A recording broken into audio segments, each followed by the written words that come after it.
যখন বাচ্চা জন্মায় তাহনিক একটা সুন্নত বন্ধ হয়ে গেছে।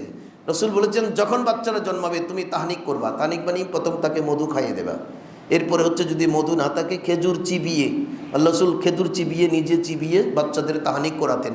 ছোট বাচ্চাকে নিয়ে সাহাবায়ে কেরাম যখন রসুলের কাছে চলে আসতেন, রসুল একটা খেজুর এনে চিবুতেন, চিবিয়ে যার মুখে দিয়েছেন উনি এলম হেকমতের মহাসাগর হয়ে গেছেন।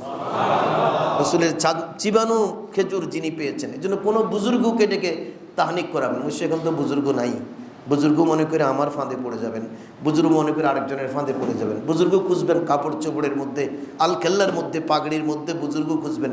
বুজুর্গ এখন কোথায় পাবেন? আপনিই বড় বুজুর্গ। আপনি বিসমিল্লাহ বলে খাঁটি মধুটা খাইয়ে দেবেন, কিন্তু ডাক্তার আপনাকে খাইতে দিবে না। কেন? ডাক্তার হচ্ছে অনুমান ভিত্তিক চিকিৎসা করে, আর আমার নবী হচ্ছে ওহী ভিত্তিক। রসুল বলেছেন প্রথম এসে দুনিয়ার জমিনে তাকে তুমি সাদর সম্ভাষণ জানাও আল্লাহর এক মহান কুদরতি নিয়ামত দ্বারা।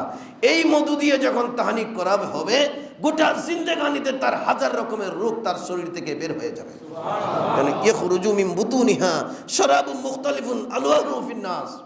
এখানে কোটি কোটি রোগের ওষুধ আছে মধুর মধ্যে, কিন্তু আমি তো মানুষ ভালো না। বাংলাদেশে মধু তো আর এখন খাঁটি পাওয়া যাবে না, ভেজালটা খাওয়ালে কিন্তু বাবুর বিপদ হবে, এজন্যই সমস্যা। কিন্তু খাঁটি আমি পাচ্ছি না, কারণ আমি মানুষ তো খাঁটি না।